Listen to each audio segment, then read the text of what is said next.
Welcome back to NewOrleans.Football presented by PJ's Coffee, coming to you from the Oshner Andrew Sports Medicine Institute podcast studio for today's show, wrapping up the preseason Game 3 finale against the Denver Broncos.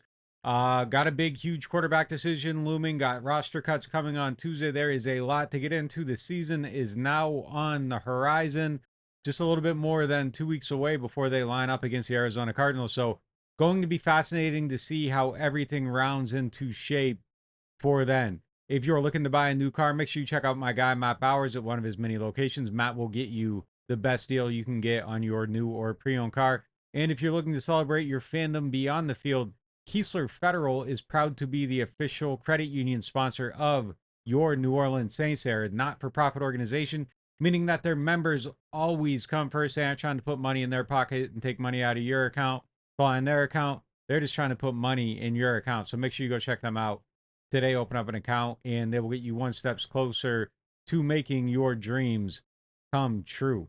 All right, our first topic today is presented by the Mortgage Brothers, Mortgage Bros. Money.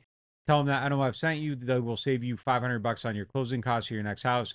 If you're going to buy a house, you might as well save that $500 and go up there and check those guys out. Saints finish out the preseason and some huge decisions ahead. We just put out our 53-man roster predictions on NewOrleans.Football. Go check those out. And we're always streaming the games there. Every single game, we react to them live, give our analysis. Sign up for that, be part of that community. All of our news analysis, all that stuff. Use the code NOF, 20% off your first payment. Extra podcasts, all kinds of stuff. But yeah, it's a fascinating time for the team right now. They have to make these roster cuts coming up. And I think it was a difficult process to go through and figure out who was going to make the team and who wasn't. Cedric Wilson on the bubble, JT Gray on the bubble. Don't have another offensive tackle with Landon Young potentially injuring his ankle today, seeing how serious that situation is. There's a lot of stuff that they're going to have to figure out to put this team together. And I don't know that we got sure answers on a lot of stuff today. I don't feel any more sure about the quarterback today than I did before. I think I know what direction they're going to go, but it isn't a slam dunk case on anything. And it's going to be a hard time putting this team together. And frankly, we're going to see what the season holds in a lot of different places. I feel a little bit better about the defense going through everything so far. Guys like Ugo Amadi are flying around. He looks really good. Alontae Taylor getting back out there, I think is going to make that side pop even more. There were a few plays today in the secondary. Some testing there was not all positive, but I think overall the takeaways are that the defense is better than I thought it was in the offense. We're going to see. It really all comes down to the quarterback piece of this. And I'm not sure. I know that today we saw some real bright spots and real moments from Tyler Shuck that made me excited about his potential as a passer, as a quarterback. And there were things, where we didn't see enough. And look, I think part of that is every time the second team quarterback has looked better than the first. I think that's part of it too. But we're going to see what the season holds. And there's a lot of things that I feel more optimistic about. I don't know that I feel more pessimistic about anything, because I think the stuff that I was worried about still kind of looks the same. And some of the other stuff that has gotten better. I'm very excited to see what Devon Vele looks like out there for them. There's different directions on how to build the team, but now that the guys are on the roster, I want to see what they look like. And I think that he could be a huge factor on third downs. And that's a spot where they've struggled really throughout the whole entire preseason. I think getting him out there would make a big difference. We're going to bring in Mike in now to talk about the quarterback decision and who might be the guy that they pick to play against the Arizona Cardinals. And we're now joined by Mike Triplett from inside the Superdome for the Chabert Insurance, the Earhart Agency topic. Mike, we've seen Rattler, we've seen Shuck, we've seen Rattler. Tell me why you're not picking Jake Haener and why you're picking one of the other guys. Well, I don't get to make this choice, but I think they already picked Spencer Rattler. It's been a popular conversation, but I don't think today was a part of the competition. We saw Rattler go with the ones all week. We saw Rattler get the dress rehearsal with Eric McCoy and Alvin Kamara and Chris Olave and Rashid Shaheed. And then when the ones left the field, then Shuck came in. if there was any chance you were even considering starting Tyler Shuck in week 1 and you did not get him out on the field and get him prepared today, that's malpractice. So I think the decision was made before tonight. I think there was a 5 to 10% chance that something really loony could happen, and nothing really loony happened. Shuck looked a little better, but Shuck wasn't competing for the job tonight. Do you think Rattler did enough to keep it? Yeah, I don't. I just don't know how you could turn to Shuck after you gave this whole week to Rattler and you gave this whole first half to Rattler. How could you then throw Shuck in now? Like I think they already made their decision. I think Shuck had to try to win it last week and he didn't. And I think it would have taken something spectacular to reverse course at this point. I feel like they already 90% made their mind up. And yeah, I think Shuck was a little better than Rattler today. But again, the biggest flaw we've seen from Tyler Shuck is he makes that one mistake every game, and he did make that one mistake again today. I'm glad that he's feeling comfortable enough to not play tight and to not play scared. But I don't know that you can look at this game and be like, actually, let's change all of our plans. Let's throw the rookie in there now. I think they had their mind made up before this week started. Yeah, if they did, I mean, I definitely feel the same way. I don't feel like it was like, one of those landings where you're like, damn, that, the pilot, boy, that guy, like he smoked that. Yeah, there was a little bounce when you hit, you know what I mean? Like it wasn't a game that ran away with it. If he hits that pass to Shaheed, I think you feel that way. But yeah, I feel like he did okay today. It wasn't terrible. It wasn't anything that was really different than anything we've seen from the first team starter every single week in every single game. And then the guy that's going against the twos comes in every single week.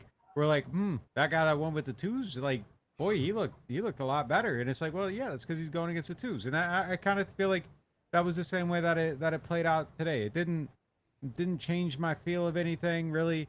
My question to you would be kind of on the more interesting front of this. And I don't, and I'll add to this. Like I don't really knock Shuck for that fumble. It kind of like came through the blind side. Sure. Mendoza didn't really block it very well. It's nothing that would have changed the battle in terms of like if it was close. I don't think that plays like, Shuck's he get him out of here because he fumbled. Yeah, it was just one of them. At all, yeah, and you obviously weren't saying that. Like I think that's one where it's just kind of like like it is what it is on that play. Probably doesn't happen with right side, I guess, Fuaga out there. If you were making the choice, so let's say you're the head coach, you've watched all the data, not what we think they're gonna do, not what your not your educated guess, just completely independent of everything else. You're the head coach of the team. You're in the first year on the job. Your decision. Who are you starting week 1? Look, I all along, for a number of reasons, was kind of following the Rattler plan. Now, once we saw them for a little while, once we saw how ready they were, I mean, Shuck could have changed my mind by just looking like, oh, this is Dak Prescott with the Cowboys when he started as a rookie. It's Russell Wilson when he started as a rookie with the Seahawks. But I think Shuck looked like most rookies, for better, for worse. Most rookies second-round picks at that. And I would probably follow the same blueprint that you see when you're Jackson Dart and you have veterans with you, or you're Drake May and you have veterans with you. And it's like, all right, I like what we saw from Shuck, but let's set him up for success. Let's put him out there when it's a good time to put him out there.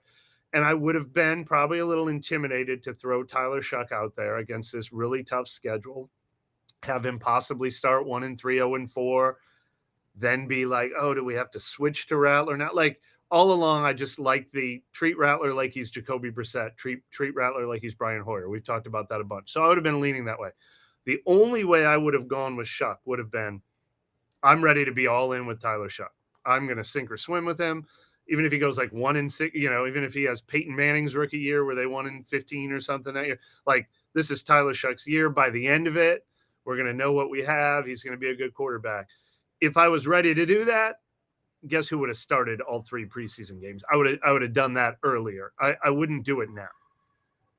Yeah, it's interesting. I honestly don't know what I would do if I was in that position. If I was Kellen Moore, and I had first year on the job security, and I knew my GM had Mickey Loomis's job security, and we could really go about this in a certain type of way. I might be inclined to just go rookie week one and just see where it goes from there, and let the chips fall where Yeah, they may, there's and ride it out. absolutely Um, you can advocate there, for that path. absolutely, yeah, and I think there's an element of the one thing Shuck does when he gets on the field, and this is one of the reasons, like, it just feels like there's more possibility with him a little bit. The willingness and the ability to attack down the field, and look, he misses like way too many of the throws, but it just does feel like the top comes off of everything a little bit when he comes out there, and it feels a little bit tighter, and you're just kind of you're squeezing and you're fighting and you're grinding for yards a little bit more with Rattler. I don't know that I could sit here and say that I feel like Rattler's more ready to win a game than Tyler Shuck is. I don't know.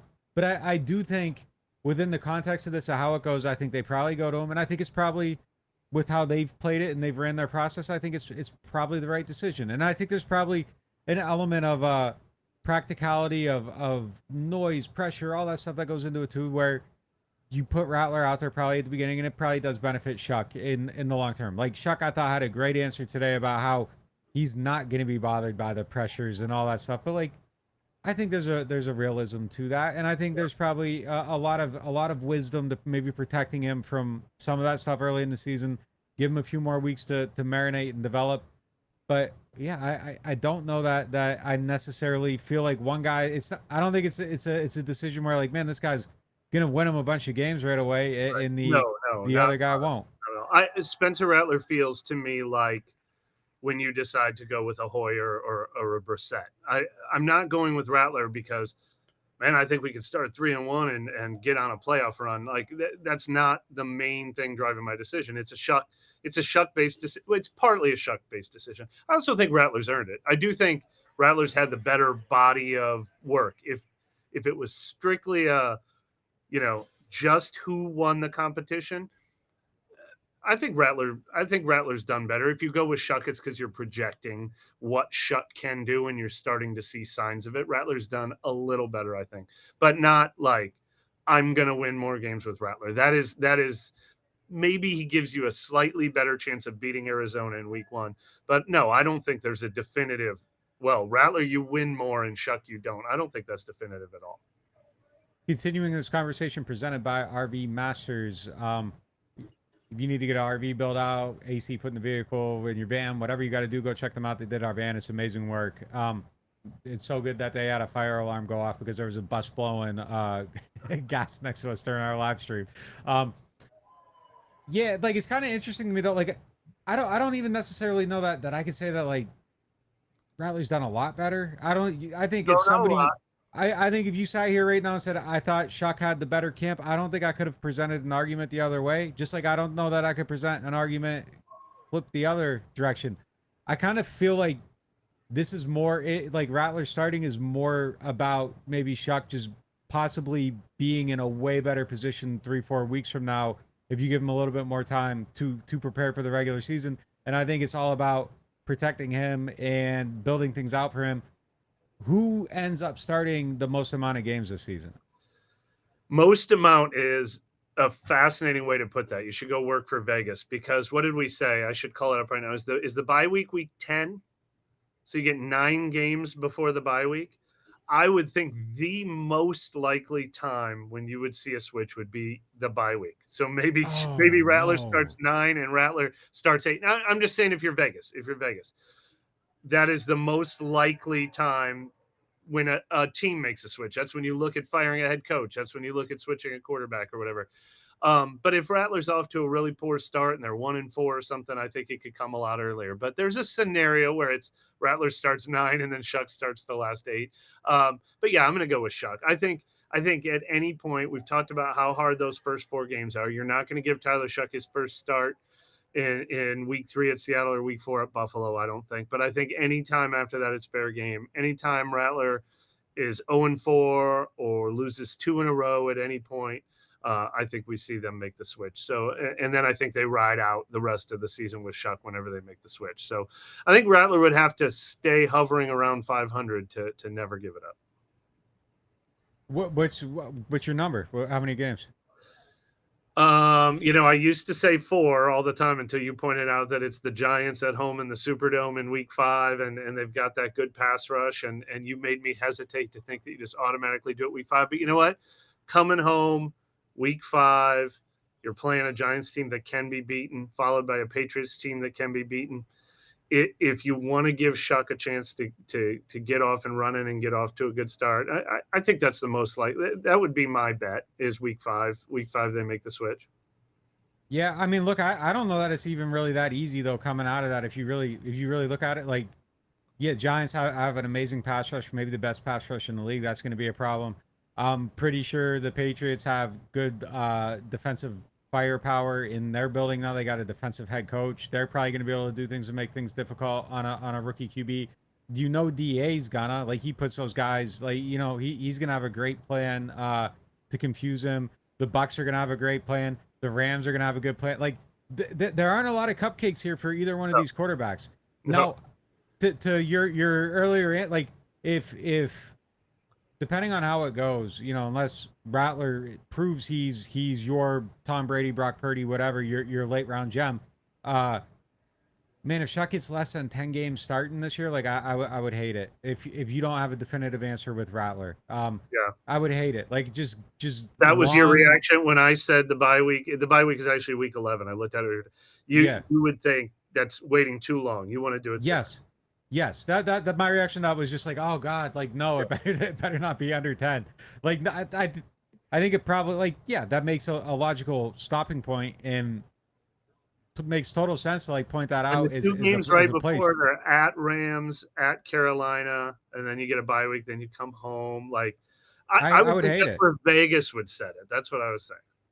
I don't think that's enough. Like, if this guy's earning all the way there, but I don't think that's enough. And honestly, if the season's not going well and Rattler's not keeping him off, like, I think the only way Shuck doesn't see it sooner, and I would hope that he does if things aren't going well. Like, I think the only way he doesn't see it sooner is if Rattler's just keeps him off the field, period. Like, I can't see it going that deep. Because, like, at that point, it's just really not even about, like, trying to save your season or whatever. Like, you're probably just like, okay, like, what you are, and you're let's see what this guy is. Like, I don't know. Like, I would hope it ends up being a little bit sooner.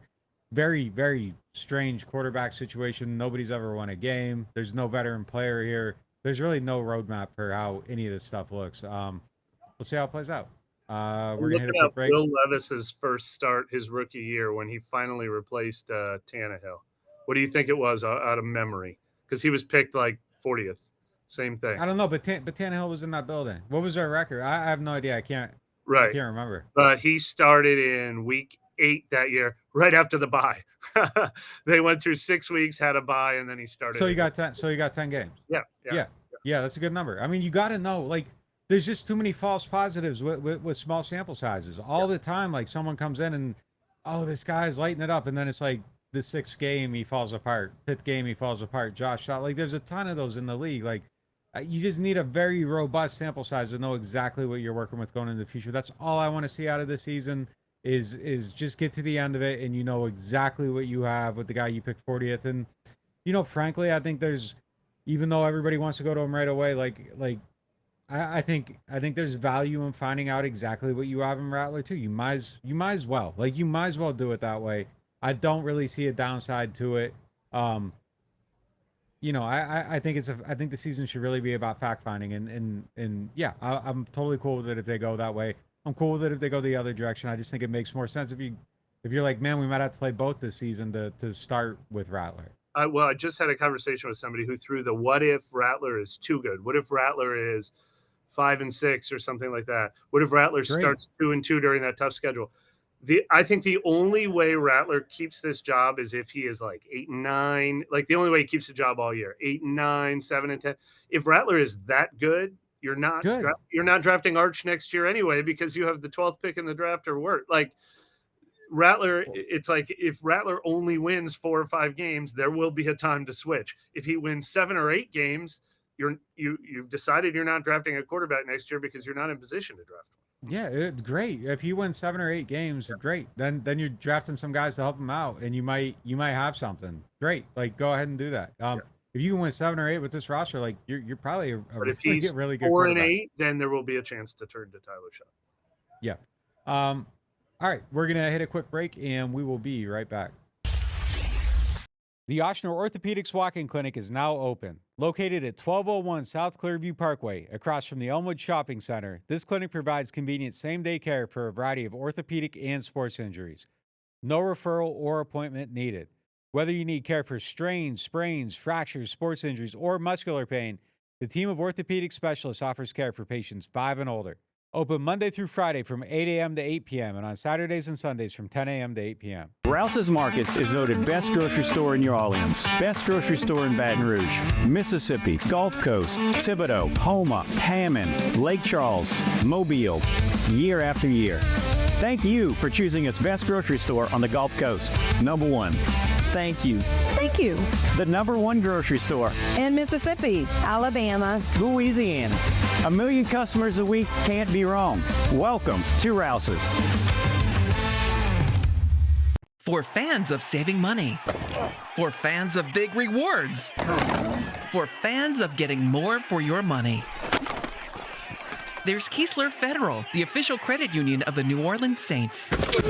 Saints fans, open your free high-earning checking and see what it's like to get better rates, better returns, and better service. Join a winning team. Keesler Federal, the official credit union of the New Orleans Saints. Membership and credit eligibility required. Federally insured by NCUA.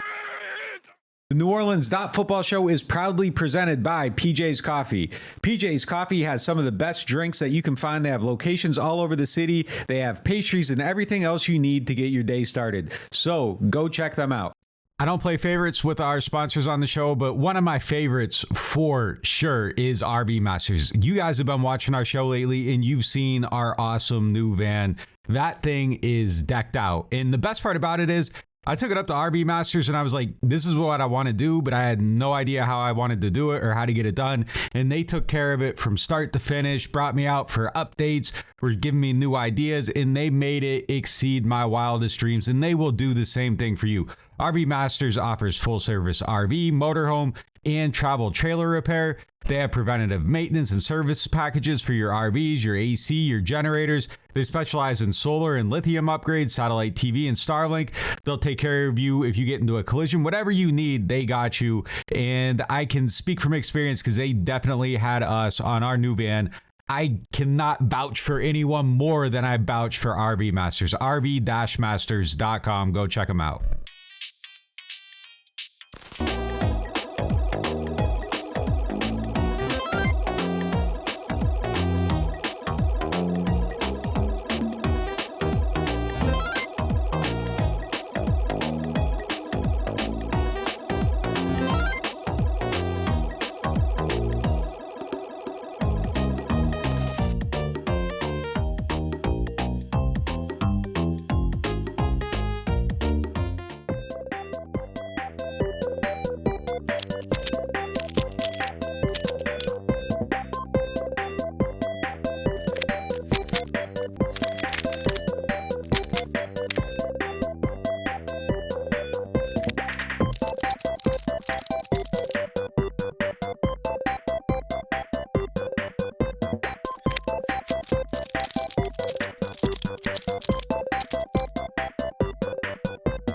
Looking for the best insurance coverage at the lowest price? Look no further than Chabert Insurance, the Earhart Agency. They are a local independent insurance agency right here in New Orleans, specializing in home, flood, and auto insurance. At Chabert Insurance, the Earhart Agency, their dedicated team will shop every available carrier in the market, ensuring you get the most comprehensive coverage at the lowest possible price.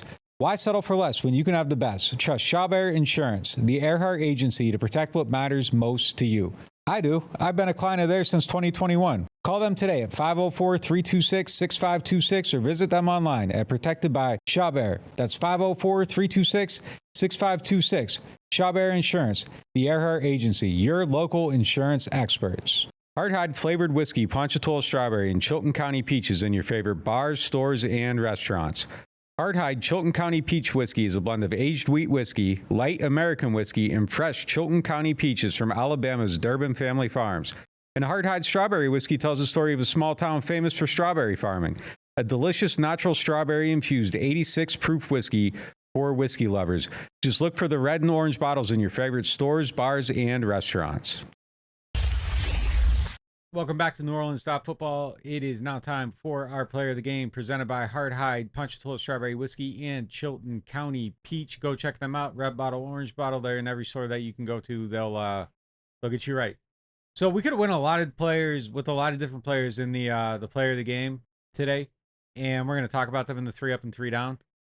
But I think there's one guy that really kind of maybe solidified his case to make the team. And I don't know if it means he makes the team, but I think he made the best possible last impression as he tries to pursue a roster spot. And that's Rajon Wright. He looked great today in coverage. He made a bunch of plays.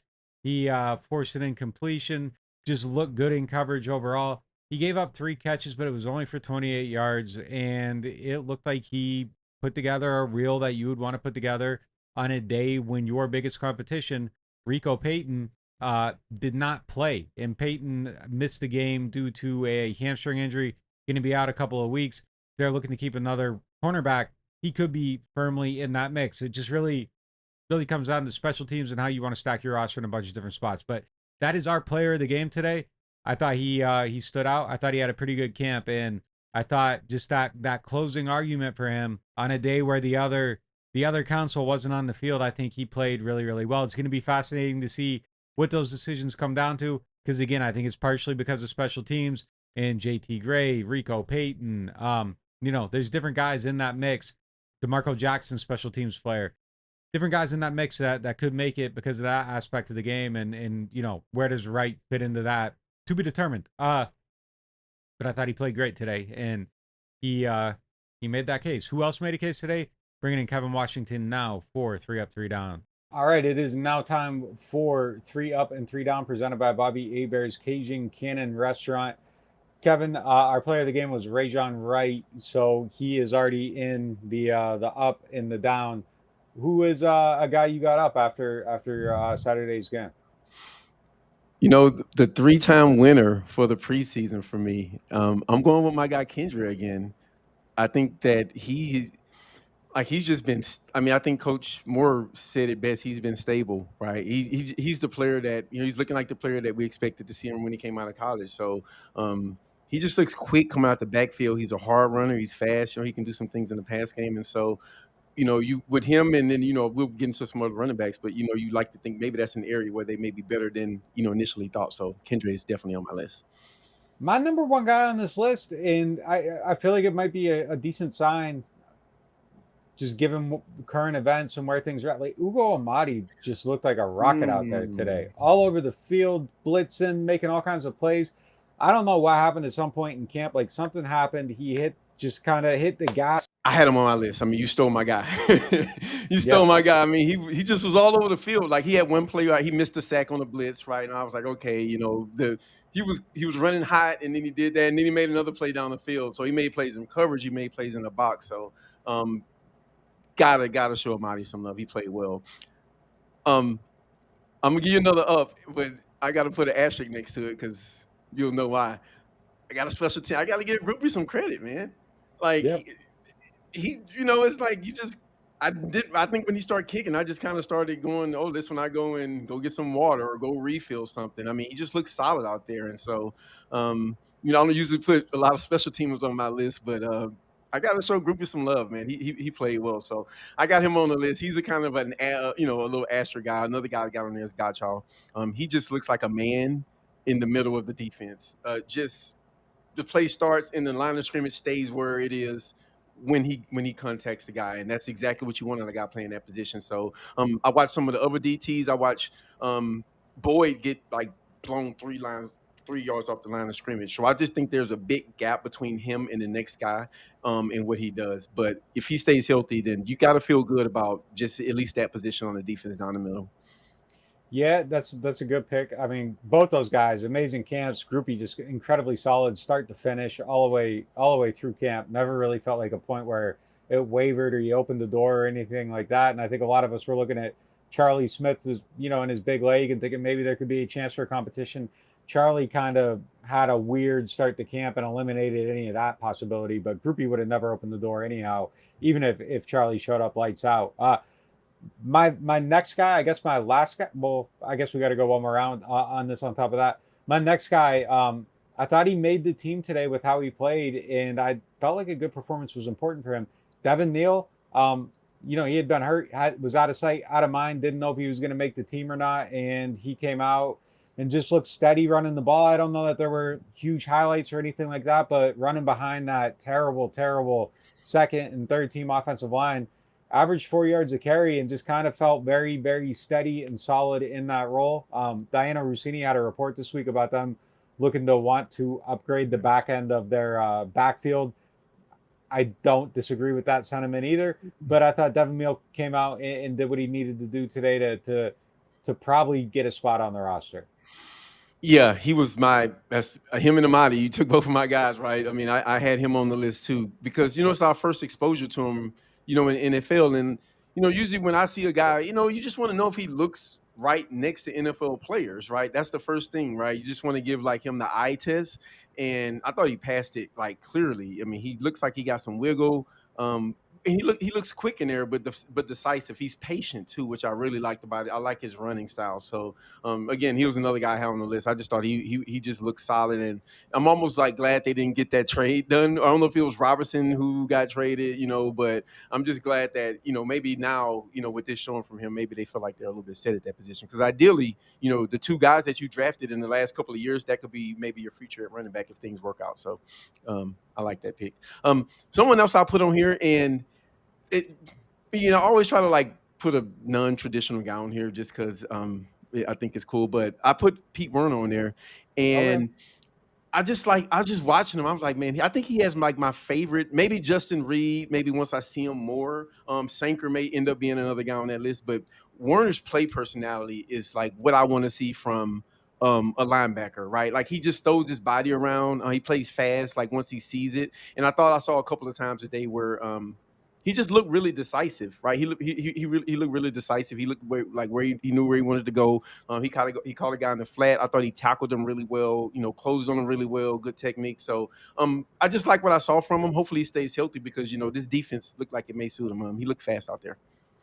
My last one, best for last, I think on this list, the guy that I wanted to see make a play the whole entire preseason, and I thought he made like 12 of them today. Vernon Broughton, like just showed up, pop, made plays, looked like.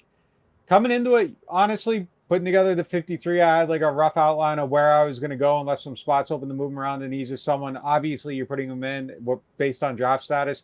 But it was always like, man, like this feels like just I'm holding the spot. I feel like today, like, man, if he had played like this every preseason game, we'd be excited about him. Yeah. I mean, chicken leg showed out today, right? He did, man. Yeah, he did. I was listening to you on the live stream, and I had the same sentiment. I was like, "Where's the third round pick?" Right, and then it's almost like you say his name. He popped up like Candyman, and he started making plays out the blue. And so I was like, doubt. "There we go." No doubt about it. I'll kick off the downs. Foskey. Next, who you got? Foskey. Like he's just not. He can't make this. Like he can't make the team. He can't. Like I'm sorry, nice guy, smart. Like him as a person. It ain't there. Yeah, it ain't just there. It just hasn't happened. Yeah, that's a bet. Yeah. I'm gonna put Kool-Aid in my number one, and I don't want to overreact to it. Guys get plays made on him. Maybe he thought the guy pushed off on him on the play, but he got some plays made on the day. Really, right? There's just really no way around it. And I know he's had a nice camp, right? From reporting, you've seen him, everyone's seen him, but now I think the games matter. And I think until like we see it in games, like me specifically, until I see it in games, I'm still withholding judgment. So he's someone who I expect to have a good year. I'm not down on him, but I just thought this particular game, it wasn't a good day for him. And that was a big receiver, not a really burner receiver neither. So like next time he plays a big guy who can maybe like be physical, I'll be keeping my eye out on it. Because maybe he has a certain type that he guards better. But today I thought that he got some plays made on him, so I put him in the down. I got Cedric Wilson on mine too. He had a nasty drop on the next exposure after they signed a guy that's kind of competing for him in his lane. And Yeah. I ended up leaving him off my 53-man roster and felt like he could be like a practice squad call up or something like that. But it's just not. It wasn't a. There's tough decisions to make there. Like you're trying to keep your spot and convince them not to keep Mason Tipton or make an extra spot for you and not keep somebody else at another position. It just didn't feel like a good day for him. And I don't know if that seals his fate or anything, but. And I don't know. I don't think anybody makes a decision based on one moment, but it just wasn't a good play for him. It just wasn't a good day for him overall. Yeah, I agree. That drop was, I mean, I mean, you're in the red area too, right? So it's like that's like even a more crucial play. So I thought that I thought that was a down for him. It was a little controversial. I put Rattler on here. He didn't close the deal. I thought he had an opportunity to close the deal today, and he didn't. And I just think that these quarterbacks are equal, right? I think like I don't think that there's really one better than the other, right? When you just look at the tape, like people are arguing over it. I'm like, a smart person could come to either conclusion with these quarterbacks. I wouldn't bet my life savings on any one of these guys being better than the other. But I thought that he kind of felt like the top guy potentially coming into this game, and my expectation was like, man, you're going to come in and seal this. Now I don't think he played bad. I do want to say that, but I did think like the missed throw. This is going to be a team where they have to take advantage of opportunities because I don't think they're going to have a lot of them, especially given the talent and some of the teams that they're playing. And so I just would have liked to see him like make that throw. To me, that was a big moment, right? Because I'm pretty sure 22 Rashid Shaheed is going to make that catch quite a bit. I'll give him that. Maybe that was an anomaly, but Rattler, I'm not sure he puts the ball between the 2 and the 2 more than maybe 50% of the time, right? And so I just don't have that confidence. And I don't think Shuck took it from him, but he looks the part a little bit more than Rattler, even with him being more like rough around the edges, really. But with Rattler, I think that what you're going to get with him. I don't feel like his talent, and I'm going on about it, I'm going to finish, but I don't feel like his talent and his arm talent, and he has a really good arm, I don't think it translates into success. And so he just feels like a backup, right? He just feels like a backup. But yeah, I just didn't think that he took advantage of this opportunity today, so I had to put him in the down. That's your list, not mine. I don't have him on my down list. But tell me who your quarterback pick would be. I would still go with Rattler though. I think I would still go with him because I think that what's your plan? Lay out the plan for me. Yeah, good question. I think that right now, because if I'm Kellen Moore, I'm trying to win. Right, I'm trying to win. I know we got all these quarterbacks and stuff, but if I'm Kellen Moore, I don't care about any of that because he may not be around. So I think Rattler, when I look at him, he looks more refined, right? He looks more NFL ready. I think that he does things mechanically correctly, but there's this roboticness to him that I think that will come to get him. I think the pass that he threw to Kendre, like it was a call play, and I'm like, I would, as a running back, I would want you to know that. Throw that at my feet, right? Make that an incompletion, right? Don't try to make that a complete pass. And I just think that some of the places that he put the football, I just don't trust it. I don't trust him down the middle. Like Rashid Shaheed dropped that pass. I would be worried about Rattler throwing the ball over the middle, right? Because there's a chance that ball may not be in a good place. So I would start him. I wouldn't start him just trying to, hey, you got 3 games. Like if he stays playing well, then good, because the regular season can look differently. But I would start him because I don't think Shuck is quite ready. But I think the leash has to be short, right? I think the leash has to be short. I think you have to know at some point, like if Rattler stops Shuck from getting on the field, that's a blessing. Congratulations, you may have a quarterback. But I do think you got to get the answer to Shuck at some point. And I think Rattler will give him that opportunity. I'm pretty sure about that. But I would start with him, give him all the chances to be successful, give him a game plan. I think he's maybe beat out Shuck at the quarterback position from what I've seen, from a refinement standpoint. But to me, Shuck looks like someone who can, like, if he just fixed a couple of things, and big if, right? Big if the pressure, the panicking, sometimes you don't place the ball correctly. I didn't think that he really, I didn't like the fumble today. I get the sack, the pressure came quickly, but protect the ball. Rattler had one of those early in the preseason, but I think he's beat him out, but I would give Rattler a short leash, and leash, excuse me, and make him the starter. But I think I think they're equal, just separated by a little bit of experience, NFL experience. Yeah, I generally got the same take. I think I would probably go with that same plan and treat it the same exact way. I wouldn't give him half the season. Like if it's not Right. good, get out of there quick. You got to find out about the other guy. But I think I would probably start there.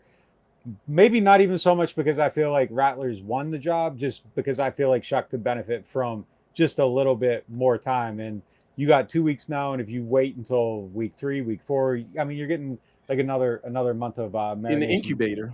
in Yeah. the incubator. That's Kevin Washington. He's got the members only pod on NewOrleans.Football. Make sure you check that out. We're going to hit a quick break, and we will be right back.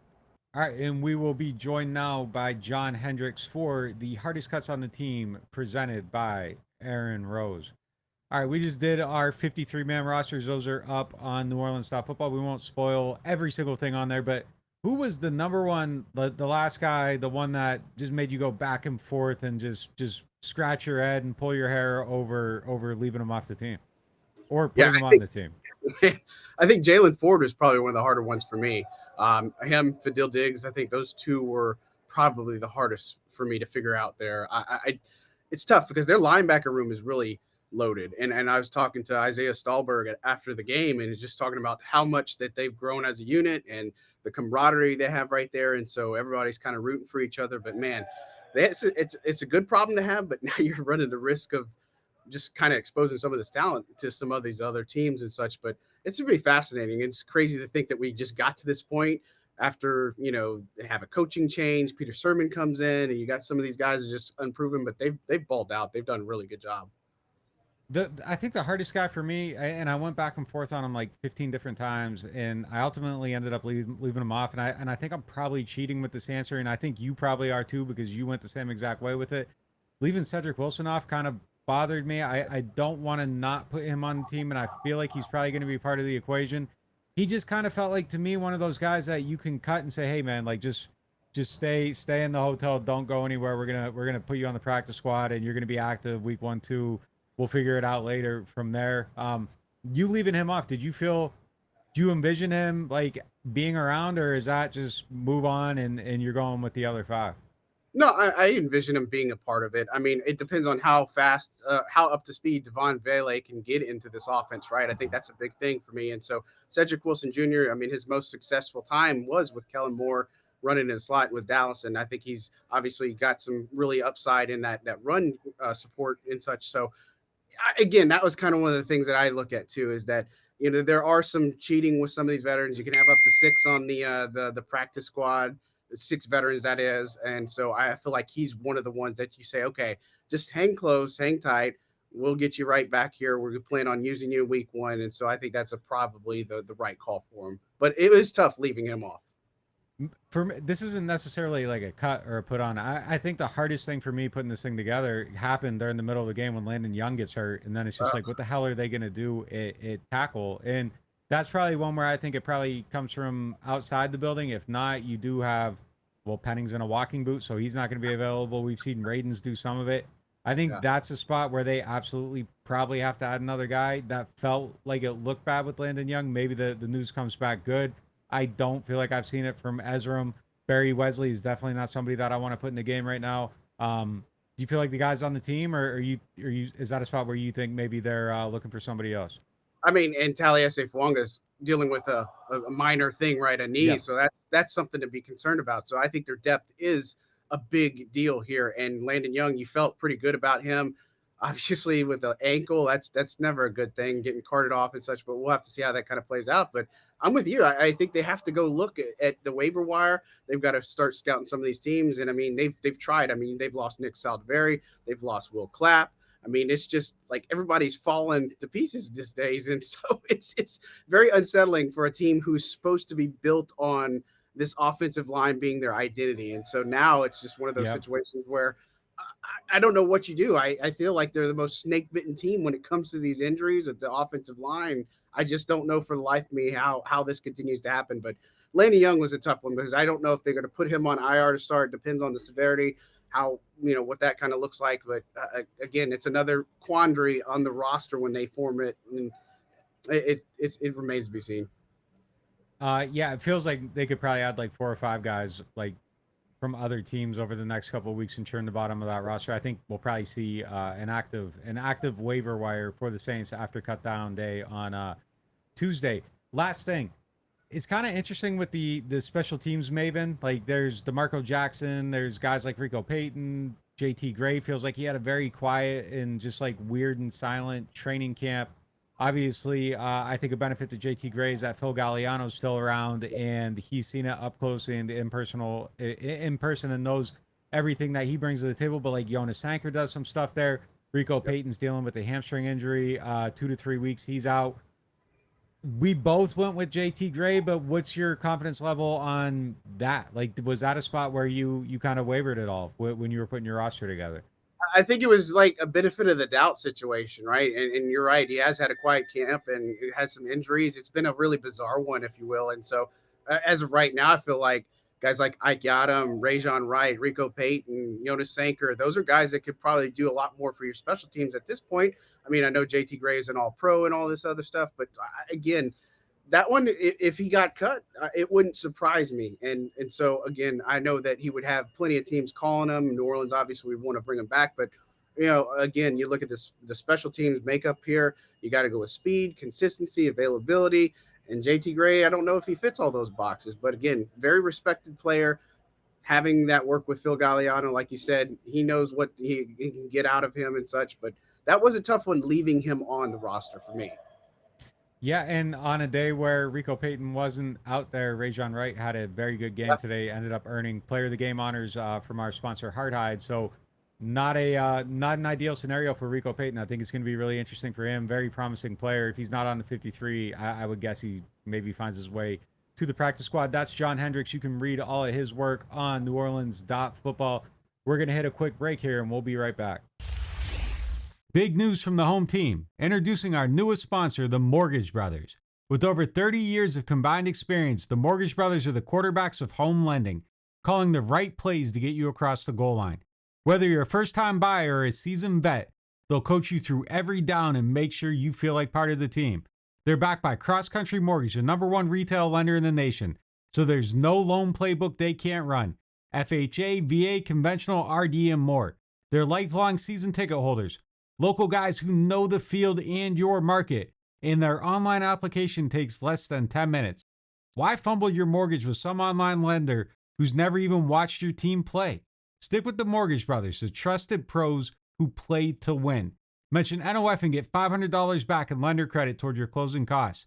That's money back in your pocket when it counts. Visit mortgagebros.money and start shopping with confidence.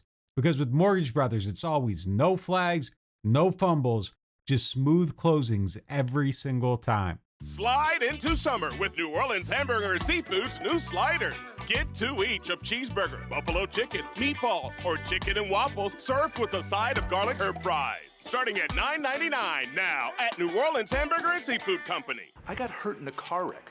Why should I get Gordon? Because when you're hurt, you need money. And I fight for the people of Southeast Louisiana every day. I got a client who injured their neck in a car wreck, $250,000. Another client was hit by a big truck and needed back surgery. I got them $700,000, and they deserved every single penny. That's what I'm talking about. Why wouldn't I get Gordon? If you've been hurt in a car wreck, just call me, New Orleans. Get it done. Call 504-800-8888. You ever take a bite of something and immediately think, yeah, I'm coming back for this? Bobby Hebert's Cajun Cannon Restaurant just added some new dishes, and man, they crushed it. The shrimp and crawfish pistolets, golden and stuffed with bold Cajun flavor. Fried oyster tacos, crispy, fresh with the perfect kick. And the soft shell crab Alfredo, creamy, rich, and absolutely worth the order. They're open 7 days a week, and they deliver late. Bobby Hebert's Cajun Cannon Restaurant. Delicious food, superior service. Whether you are a local New Orleanian or a fan in town for the game, get your pre- and post-game fired up at Aaron Rose. Local chaos and local love for the black and gold. Wake up and live with daily drink specials, mimosas, screwdrivers, Bloody Marys, and hot or frozen Irish coffees, all just $3 or $4 between 10 a.m. to 2 p.m. Aaron Rose, half a block from Bourbon Street in the French Quarter, 811 Conti Street. It is now time for the Get Gordon question of the day, presented by Gordon McKernan Injury Attorneys. If you need help, make sure you get Gordon. The question today is, if Rattler starts the season and plays okay, does Shuck still replace him as soon as the staff feels he's ready? due to the money guaranteed to him. Is it a losing situation for Rattler either way? I don't think the guaranteed money comes into this at all. I mean, every single year it's about 80, 85% for second round picks ends up getting guaranteed. They were really only at odds over like the last couple $1,000,000 on that deal, and that's in the 4th year. So I don't think that dictates anything right now. The first year was always going to be fully guaranteed. Second year was always going to be. So I don't think that factors into their thought process at all. Does he go in as soon as he's ready? That's an interesting question because it really depends on how Rattler would be playing. If Rattler starts the season and he's lights out, he's just going to stay in there and he's going to keep playing. I mean, that's just what teams do when guys are playing well in those positions. They don't go off the hot hand. So if your hand gets hot, you're going to stay in there. And look, like the Patriots like famously stuck with Tom Brady even after they had just given $100 million to his predecessor. And that's just how that played out. The hot hand stayed in there, and they stayed in with the guy that garnered the most confidence in the team. In the 90s, Steve Berline started winning some games. It kept Troy Aikman on the bench into the playoffs. Same thing. Brady stayed in the starting role into the playoffs. So if Rattler's just winning games, like you don't just take him out because you drafted a guy in the second round. Now, if Rattler doesn't look totally solidified, they're losing a bunch of games, it's up and down, Shuck's starting to look ready. Obviously, I think at some point they go to Shuck because there is a process of needing to find everything out. But if the decision is Rattler to go in week 1, I think it's entirely in his hands, and he can keep the other guy off the field. He's just got to go out and do it. That's going to do it for today's show. Appreciate you guys for tuning in. For everything, keep it locked to NewOrleans.Football.